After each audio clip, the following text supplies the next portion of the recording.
Assalamualaikum warahmatullahi wabarakatuh. Tepangaken nama kula Nazila Figur Zahra Putri.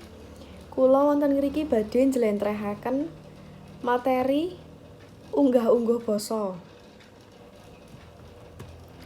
Unggah-ungguh basa Jawa wonten ngoko lan krama.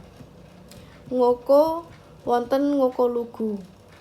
Ngoko lugu nggih menika wujud unggah-ungguh basa Jawa kang kabeh tembunge awujud ngoko lan tanpa campuran tembung krama, krama inggil utawi krama andhap.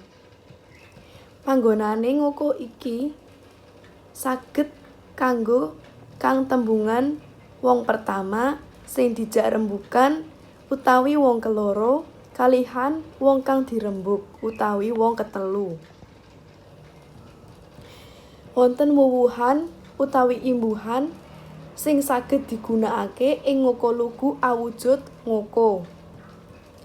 Basa ngoko saged digunakake kangge pawongan sing sampun akrab lan rumangsa dheweke luwih tuwa tinimbang sing diajak guneman. Tuladhane kanca karo kanca, guru karo murid, utawi wong tuwa karo anak. Wonten tuladha. Ger, kowe mengko ana ngomah, aku arep nyang omahmu. Pitakon marang kanca, utawi aku nggawa sangu panganan saka ngomah. Nggih menika tuladha ngoko lugu. Lajeng ngoko alus.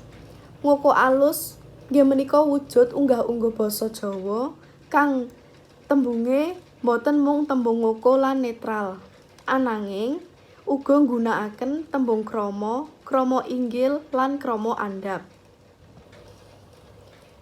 Ananging panggonane tembung krama, krama inggil lan krama andhap niku mung digunakaken kangge ngurmati wong sing diajak guneman utawi wong keloro lan kanggo wong kang dirembug utawi wong ketelu. Dados boten saged digunakake kangge awake dhewe utawi wong pertama.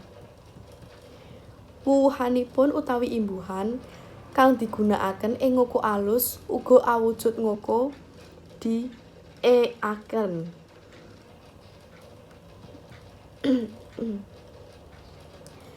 Basa ngoko alus uga saged bisa digunakaken kangge wong kang pun kenal akrab lan sing rumangsa luwih tuwa tinimbang sing diajak guneman.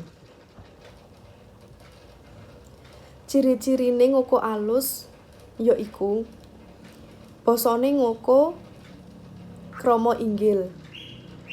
Wonten tembung kriya kangge kang diajak guneman utawi wong keloro lan wong sing dirembug utawi wong ketelu. Tembung kowe dados panjenengan. Ater-ater lan panambang utawi imbuhan boten dikramakaken. Wonten tuladhanipun. Panjenengan sida tindak kantor ora? Utawi, Dek, surate iki tulung diaturke Pak Guru ya. Ngoten. Lajeng krama lugu. Krama lugu inggih menika tembung kang digunakaken kangge menehi tandha ragam kang tembunge dumadi saka krama, madya, netral utawa ngoko. Lan isa ditambah kanggo krama inggil utawa krama andhap. Nanging krama inggil kaliyan krama andhap amung kanggo ngurmati sing diajak guneman utawi wong keloro.